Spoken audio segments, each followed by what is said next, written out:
Hello, and welcome to Read, Watch, and Wine. In today's podcast, we're going to review the book-to-movie adaptation of Stephen King's Pet Sematary. We will begin with the publisher's summary. When Dr. Lewis Creed takes a new job and moves his family to a rural town in Maine, this new beginning seems too good to be true. Yet despite the town's tranquility, there's an undercurrent of danger that lingers, like the graveyard in the woods near the Creed's home, where generations of children have buried their beloved pets. Behind the pet cemetery, there's another burial ground, one that lures people to it with seductive promises and ungodly temptations. A blood-chilling truth is hidden there, one more terrifying than death itself. Thank you for joining us, and here's the review.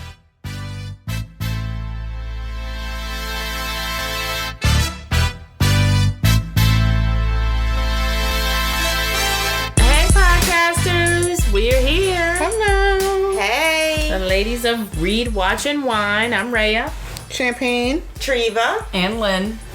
And today we're going to be discussing Pet Sematary. Yeah. The 1989 version movie compared to the book by Stephen King.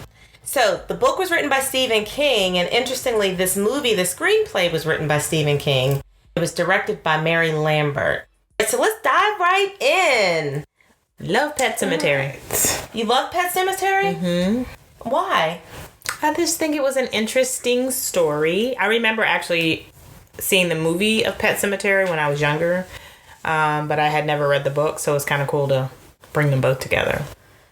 Yeah, I feel like when I was younger, this movie was super scary. Mm-hmm. Terrifying. Right. And so reading the book, because of course, I did it in reverse also this time around because I watched the movie so many years ago. The book was really boring because it wasn't scary. And so anyway. I felt like I was waiting for it to be scary as I was reading it. Because I know growing up I always heard how scary this movie was. And I hadn't watched it just because I didn't really care for scary movies when I was younger. So I didn't watch it. But I was reading the book and I was like, all right, I'm waiting for something to hook me in and make me scared. Right. And it didn't. Right. So I'm curious, Champagne, because you hate scary movies and you were angry that we had to read and review this book. So I found myself in the middle of the night reading and thinking, okay, maybe I should put this down because I'm expecting it to be something scary is about to happen. So I was like, I don't want to dream about this. So I kept putting it down thinking that it was going to get scary, and you're right, it didn't. Never got scary. See?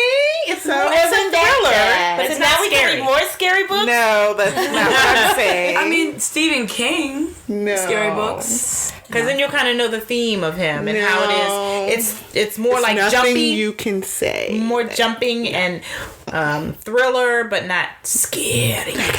I think I was just waiting for that awe factor, that really made me think of Stephen King. I guess I've seen Stephen King's movies or books to movies, from The Shining and things like that. Mm-hmm. And I was waiting for something to be trap me in and be like, oh my God, this is scary.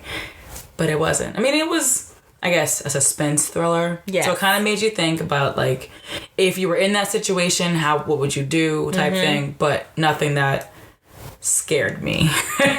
So I was reading the book, and the intro in the book where Stephen King goes into so much detail about how he wrote this book, what motivated him to write it, and how it was one of the scariest things that he ever wrote. And how he didn't intend on releasing it, too. Yes, because of the fact that it was so scary. So I'm thinking, oh gosh, this is going to be a scary book. And it didn't live up to sort of the expectation. But then when I realized why he was calling it scary, and because it mirrored a situation that really happened in real life to him, now I get why he thought it was scary, because he kind of took that situation and expounded upon it, where his child ended up dying in the story. So that is kind of scary to bring something like that to life. but I wasn't fearful at all reading the book. Thank God, though. Right. But then I started watching the movie, and the movie wasn't scary at all for me either. And I was thinking, okay, maybe the book made it so that the movie wasn't scary, because I feel like way back when it was. Or is it just that I'm older now and I wasn't?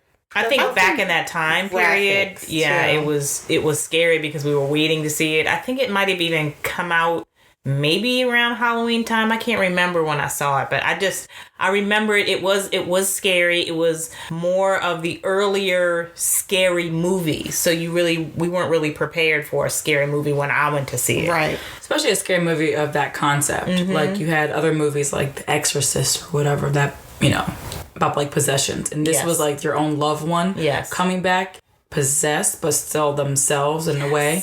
So I guess it was a new level of scary, I guess I should say.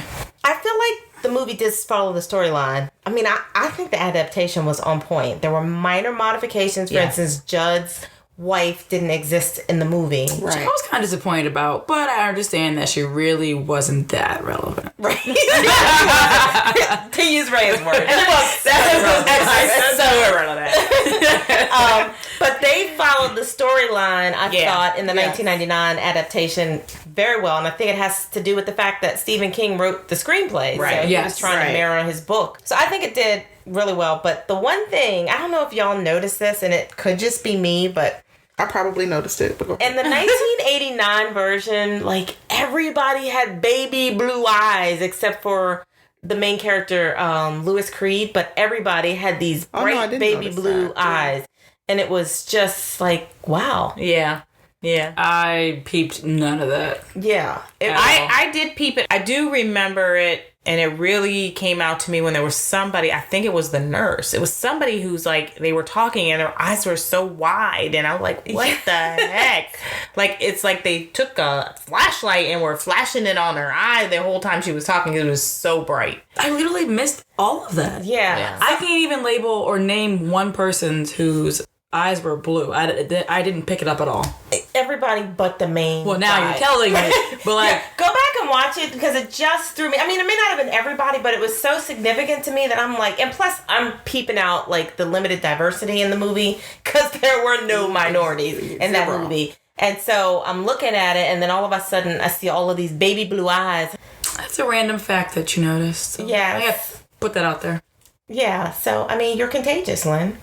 You're contagious. Right. Did y'all also notice the horrible acting?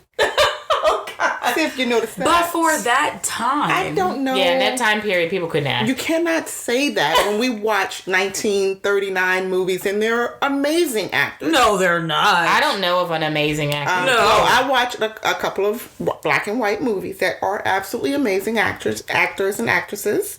So I don't take that excuse. I don't. Yeah. See, I don't This think is they. horrible. I think the expectation of acting was the bar was so low back then. It was so much moving from the comedy and the, what is it, like the slapstick type acting, and then it moved into, they had, before this time period, you had like the Mary Poppins and those kind of acting. And I'm like, I feel like they didn't know what to do when it came to movies. But I was like, dude, like, no facial expressions, no nothing. Like, what do you think? I don't know. What do you think? I mean, Judd, I think, was great, though. Okay, Judd so was my favorite. I'm going to argue with the acting, y'all. Okay. Like, seriously. Like, I don't want to mention any more other movies, but one all-time great movie, well, one of the all-time great movies, It's a Wonderful Life, or the... I don't necessarily think It's a Wonderful Life was great acting either. I think it was a great James story. Stewart? Yeah, I just think it was a great story. You want to know something? I've never seen that movie. What? Oh, you too? I mean, I'm like, I've never seen It's a Wonderful Life. I was thinking, yeah, sure. Oh, right. That's why you were. That's why. Hey, me too. Really good acting. What is the other one? With she had a black mom. The what? Imitation of Life. You It's cannot my sit favorite here and movie. tell me Okay. the acting. There's two back versions then. of that movie. One of them was completely horrible, black and white, and they remade it in its color, and that one was better. But those people actually won My point is the Emmys. dates. Yes, But it doesn't matter. you realize date. the quality change from 1989 from not winning any Emmys to winning Emmys. The actors made a difference. Right, that's what I'm saying. So it should be no... She's defending that just because it was an older movie doesn't mean Exactly. it had to be so But bad. it's horrible acting. Okay. We're That's my gonna point. agree to disagree on this one. But the acting was pretty poor, except for Judd, who is my favorite. Yes, I love Judd's Judd. accent was exactly what I imagined when I was reading the book. Me too. That's what I was thinking to myself. And he looked just like Judd. Yeah, Like, walked up in the overalls, and I was like, "Yes, I'm just trying to Judd." think of like he was in a lot of movies. The Monsters. down the road. Oh yeah, the Monsters. The Monsters, yeah. I thought the little girl was pretty good in the 1989 version. I forget her name. Ellie. Ellie. I thought she was a pretty good actress. I think she was too. Yeah. I think she was good, and I think her little brother did pretty good too. Did he have a role? The brother. Gage. That was the one. Gage. The blonde. Gage with the killer. He's the main character. Remember I told you he was the twin? But not, it was the wrong movie. But Gage was the we killer. were talking about. Sorry. Remember when The Gage blonde? came back? I get it. Okay. I'm sorry. Because you said the same confusing thing. movies. Okay. Yes. I was like, what The was this little talking boy, about? yeah. With the Gage like, was good. Yeah. He was cute. yeah. good. Gage played hide and seek. No fear. Oh, yeah. Okay. Yeah, I thought he did cute. All right. So since we talked a little bit about the casting, you want to just move into that? We all love Judd. I think he was yes. on point. He's Yes. still alive. Who? Judd. I don't know. I don't. I looked him up and I did not look to see if he was still alive or Yeah, not. because I actually have loved him all throughout his career that I've been able to see. Well, when I was he was spot rewatching the on. movie, my parents were there, and both of them were like, "Oh, he's from the Monsters," and I remember the Monsters, but not as well as them, obviously. And I was just like, I'm "Huh? just trying to What?" understand. And then I was like, "Oh, okay."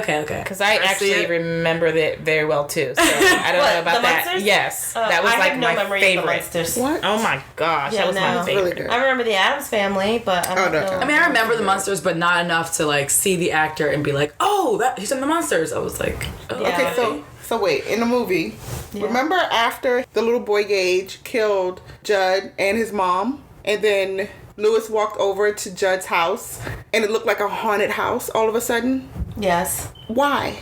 Well, first of all, to me, that old rickety house looked haunted. No, I mean the In the inside beginning. though. It wasn't. The it wasn't inside got really- changed. Oh, it had completely. changed. It was like a hallucination. Yeah. Oh, I was about to say why. Yeah, because it was like everything was off. Shifted. Yeah. And it literally looked like a haunted Pictures house. It was were off. weird. Off. Well, it's keel. funny because I was like, Gage, what did you do? Bro. And then the next thing you know, it turned back to like normal. I was like, oh, that was in his imagination. Never mind. And Did you guys catch Stephen King in that movie? I did not. He played the minister. Do you remember the minister at the funeral for Judd's wife? I do remember that scene, but I don't know what Stephen King Yeah. looks like. Stephen so- King was the minister in there. Wow. Yeah. His little cameo. Uh-huh.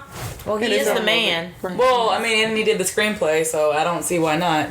You should have just directed it too, Stephen King. Right. Did everything else. Should just drag me Right. in. Well, I was reading that he did have a say in who directed it. Like, so he was very hands-on for this movie. Good. Which Okay. explains to me why it was so on point as it relates to Which is the what I adaptation. love. I Yeah. just love when it's like you read it and you see exactly what you read. Yeah. Exactly. Yeah. And- What about Lewis? How'd you like Lewis? I actually did like Lewis, I'm sorry, Lewis is who? the father, The dad. husband. the husband. Yeah. Creed? Lewis Creed. Lewis Creed. I'm sorry. Yes, the dad, the one who actually buried the Yes. the kid. Who caused all Main this. character. Yes, the main character. See, if you use the word such as main character, I would know who you were talking about. So I turn around and look at you like, seriously? I got the evil eye. Like, how do you not know the main character? Exactly. It was But like, is he now, like, I didn't look him up, but Oh, I he's still an actor. Yeah, 'cause Yes. I was He's like, in a I- bunch of things. Yeah, okay. That's what I was I thinking. recognized his face immediately. Yeah, I too. did too, but you know, I'm He's a terrible little with the bit older names. now, but yeah. I hope so. Dating But I'm saying his 30 picture years. is like a lot older. Yeah. Yeah. And then what about Rachel? Because Rachel just seems so old in comparison to him at that time She frame. did. She did to me. I mean, too. I still liked her, but I it liked just her seems, too, but she she seems did so seem old older in than him. comparison. I agree, but I do think that she fit in well with her parents, who were these Yes. kind of like uppity, you're too not good enough for my daughter Yes. type people. So Yes. like her mannerisms and how she portrayed herself, I think she did a good job at that. Because you could see her like playing tennis at a country club. Yeah. You know, In her skirt. Okay, can we talk about her sister, who I thought was supposed to be close in age, but looked like she was? Well, I know she had some like body like They did a good job with that. But no, it was a man in a dress. I didn't like It was that. a man playing that role. Yeah. That was what's his name? Andrew. Yeah. I don't understand why Andrew Alabaster needed to play Zelda. Why? I don't know. For one thing, he was not an attractive woman, and I don't know why they did that. But two, he seems so old. He did. And I thought it was her sister that may have been a couple of years older than her. Right. And I realized they were trying to convey the fact that maybe she looked older because of all the stress that her body was going through with the disease that she was carrying. But she just seemed too old. Yeah, I thought she was supposed to be that much older than her. And that was the issue. It's like you got this little girl trying to take care of this big sister. I mean, I assume she was probably like 10 years older than her. Oh, see, I didn't picture that. I was thinking like 5 years at most. Me too. Which meant that she wouldn't have looked that old in the movie. So I didn't get that. Didn't make any sense. Yeah, I agree with that. So the little boy, what was his name? Gage. He made a phone call to his dad once he was over Judd's house. And said, Daddy, I'm here. Yes, Daddy, you want to come play? Because demons and evil people can do things more than just regular all I needed kids. was an explanation. Yeah, so when you become a monster demon because you've been buried and came back to life, then you have extra skills and abilities. I don't understand on being a demon. I don't understand. Because you were one in your previous life. I don't understand what happened. Like, I remember the phone call, but I don't understand what was the question. he was a He was little more boy. verbal and talkative as he was down the a phone. demon versus him being 3 years old is what he looked like to me. Be able to dial a phone when he and was make a phone call. because he was like flying the kite, and all of a sudden the kite and What? no, I don't know what you're talking about because we're not talking about that. not too. No, it wasn't. It was part one, but that's not the scene that we're discussing. We're discussing the scene when he's already come back to life. Oh, I know, but I was thinking back to the scene when he went out there and was.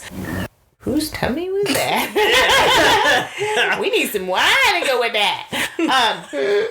Yeah, so Gage, I was thinking when the scene when he was going after the kite, like when he was ran over, which was so like, oh, a little shoe flying with blood on it. But he was actually talking. He was like, are y'all laughing at me? Shoe fly with blood on it. You remember the scene? I mean, usually it's like, oh, he was so little and got hurt. She said, oh, she fly with blood on it. What's wrong with her? That's why I love Stephen King.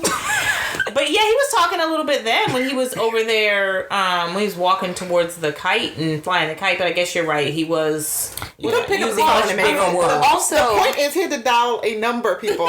also when Rose was don't carrying die. him to the burial grounds, he had this like little doll like person in his arms that he was holding up, and then that right there makes me think of like a 2-year-old or a 3-year-old, not somebody that can pick up a phone and dial a number. He doesn't have to dial the number. He just goes, call daddy. I mean, He opens his eyes real wide and says, call daddy. Demons can do that. Well, wait, You're right. I have a thought. Yeah. Maybe he actually didn't call. And it was Lewis's imagination, because when he walked in the house, it was all like torn apart and like a haunted house. So maybe he was actually hallucinating that because the demon telepathically made him think that. Yeah. Bam. That's a good point. But you could be right, because all that hallucination was going on through the whole story. Like all this, I'm here. Which back then, effects from you guys. which back then, like that was the scary movie. Like that was it. All the Yeah, you're right. I'm here, daddy. You hear me? I'm in the background. How about Victor Pascal? I actually like him. I thought he was funny. Yeah. How did you picture him from the book when you were reading it? Yeah, actually, I didn't. I didn't have I a did. visual of what I thought he would look I thought like. he would be a little bit younger, but that's who I pictured. I just thought he would be a little more messed up. I mean, So half it's your head off wasn't 1989 messed up? graphics. I mean, because half his head was missing. That wasn't messed up enough for you? But like No, not Victor. His ketchup His whole blood head was there. like, Oh, The so ketchup blood. bad. Yeah, right. Yeah. His And head then how wasn't he was missing. walking around, half his face was supposed to be missing. It was all gone. Victor's? Yes. Yes, he was hit by a truck. I know he was hit by a truck, but I feel like I could see his eyes and everything clearly when he was talking. Yeah, Oh, yeah, you but he was could. supposed to have half his face and like side of his head missing, his brain. You're saying it should have been more. It should have been more. I mean, they could do that. Okay, so Pet Sematary, the 1989 version, there was a Pet Sematary 2 around that same year, maybe like 2 or 3 years after. 1992. 1992. And so that was an interesting movie where they sort of carried the story out.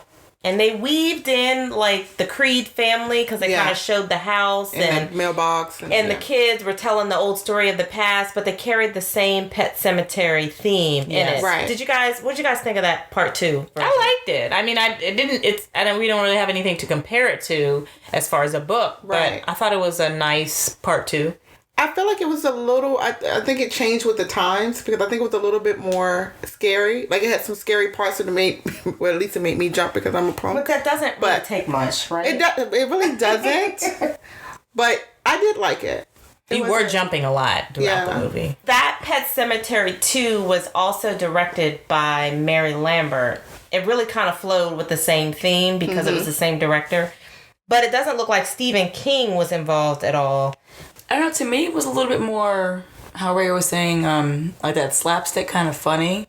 The stepdad who was walking around Gus trying to like kill everybody. I feel like he was playing like kind of toying with them. Yeah. So he was trying to be funny, trying to like kill everybody and make them like him. But at the same time I took it more in a joking manner, but I'm also not a person that gets scared from scary movies. So maybe I just took it really like a joke. It's interesting to me too because Gus from that movie, I think it was the beginning of the end for him because I swear that's his role in every movie he ever played after that. Yeah. Gus the cop? Yes. Yeah. He does play that kind of role in every movie. You're right. I mean, he did a good job, but it's just, I thought that was interesting. And then the little boy in the movie, I forget his name, that was from the Terminator. Yeah. He played in the Terminator. What was his name? It was Sean Connery. Huh? I don't know. Wasn't it like Sean Connor? His name was Connor in the Terminator movie, but I was trying to think of his his actual name. In real life. Yeah, his real life name. The guy that I thought was the lady from Law and Order. Edward Furlong is his real name. Yeah, so he's the guy that he played in that. Yes. So I don't know I wonder if that was Edward his acting Furlong. name. That's the one that struggled so hard in his life. Yeah, with the drug addiction and things. Yeah. Poor thing. So this may have been his breakout movie. I know, right? Poor thing. But it sounds like he's doing well now, so we wish him the best. All right, so let's go ahead and give a vote for Pet Sematary, and we will not include Pet Sematary 2 in the vote, but I just figured we would mention it. Right, got it. I'll start, and I actually want to give this a full glass. I think the adaptation was on. Wait, I wanted to start first. Okay. Not messing with you. Keep going. Okay. I actually, now I'm going to take my turn. But I actually agree 1000%. Like, I think that Stephen King writing the book for one, and then the screenplay, and having a say in who was the director of the movie, I think that it was pretty spot on. So I give it a full glass. I get a full glass too. You waiting for me to stop, huh? I love it because you're saying everything I'm thinking. But yes, I agree. Full glass for me. Champagne. I agree also. Okay, so there it is. We got a full bottle of wine. Everybody gave it a full glass. Yay! All right, so hopefully you enjoyed that review of the book to movie of Pet Sematary, the 1989 version. Yes. We will be reviewing the 2019 version on our next podcast. So you Stay gotta tuned. listen to hear. Subscribe.